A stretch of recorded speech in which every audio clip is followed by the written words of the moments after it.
మీ business ఏదైనా మీ ఊర్లో promotion చేయాలంటే అది సుమన్ టీవీతోనే సాధ్యం. ఇప్పుడే సంప్రదించండి. భువనగిరి పార్లమెంటు నియోజకవర్గానికి సంబంధించినటువంటి ఎన్నికల కౌంటింగ్ స్థానికంగా ఉన్నటువంటి అరోరా ఇంజనీరింగ్ కళాశాలలో ఏర్పాటు చేశారు. దీనికి సంబంధించినటువంటి అన్ని ఏర్పాట్లు కూడా పూర్తయ్యాయని చెప్పేసి అధికారులు తెలిపారు. కౌంటింగ్ సంబంధించినటువంటి ఏర్పాట్లు జరగనుండడంతో ఇక్కడ కట్టుదిట్టమైన భద్రతా ఏర్పాట్లు కూడా చేశారు. ఉదయం కౌంటింగ్ కు సంబంధించినటువంటి 3 నియోజకవర్గాలు, మధ్యాహ్నం 4 నియోజకవర్గాల కౌంటింగ్ జరుగుతుందని చెప్పేసి కూడా అధికారులు చెప్పారు. ఉదయం వచ్చేసి తుంగతుర్తి, మునుగోడు, ఇబ్రహీంపట్నంకు సంబంధించినటువంటి కౌంటింగ్ జరుగుతుందని, మధ్యాహ్నం వచ్చేసి భువనగిరి, ఆలేరు, నకరేకల్, జనగాం సంబంధించినటువంటి నియోజకవర్గాల కౌంటింగ్ జరుగుతుందని చెప్పేసి కూడా అధికారులు చెప్పారు. ఎక్కడ కూడా కౌంటింగ్ సంబంధించినటువంటి గోప్యతను కూడా ఎక్కడ బయట పడకుండా నిష్పక్షపాతంగా జరపాలని చెప్పేసి మార్గదర్శకాలు కూడా తూచా తప్పకుండా చేయాలని చెప్పేసి అధికారులకు నిర్దేశించారు. ఇక్కడ ప్రధానంగా చూస్తూ ఉంటే మాత్రం ఖచ్చితంగా కౌంటింగ్ రోజున ఉదయం 6 గంటల వరకు ఏజెంట్లు, అభ్యర్థులు ఖచ్చితంగా హాల్లోకి రావాలని, వాళ్ళకి కేటాయించినటువంటి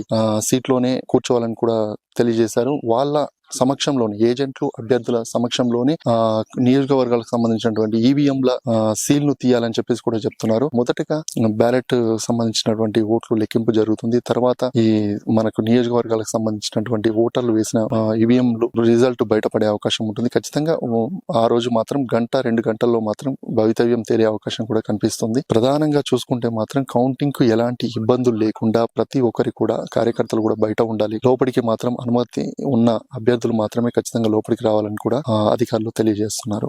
మరొక వైపు ప్రధాన పార్టీలుగా చూస్తున్నటువంటి కాంగ్రెస్, బీజేపీ, బీఆర్ఎస్ సంబంధించినటువంటి అభ్యర్థులు మాత్రం ఖచ్చితంగా వాళ్ళకి టెన్షన్ మొదలైంది. మరొక వారంలోనే వాళ్ళ భవితవ్యం తేలుతుండటంతో వాళ్ళు ఎవరు గెలుస్తారు ఏంటి అని చెప్పేసి కూడా కార్యకర్తల్లో, ప్రజల్లో మరింత ఆసక్తి నెలకొంది. ఒకవైపు చూస్తుంటే అధికార పక్షంగా చూస్తూ ఉంటే ఖచ్చితంగా చామల కిరణ్ కుమార్ రెడ్డి గారు అభ్యర్థి బరిలో ఉన్నారు.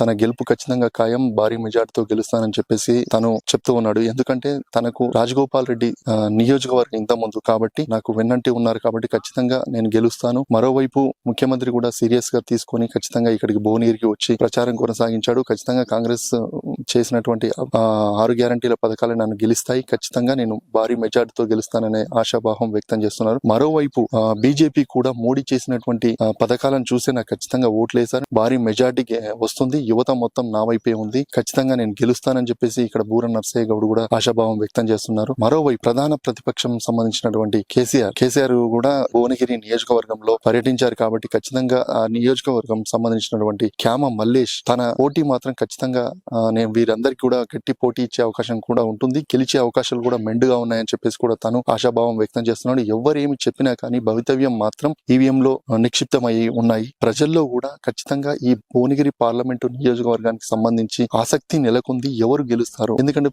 3 ప్రధాన పార్టీల్లో ముఖ్యమైన సంబంధించినటువంటి వ్యక్తులు కూడా ఇక్కడ వచ్చి ప్రచారం చేశారు కాబట్టి ఖచ్చితంగా మేము గెలుస్తాం అని చెప్పేసి వాళ్ళ మధ్యలో పోటీ ఉంది.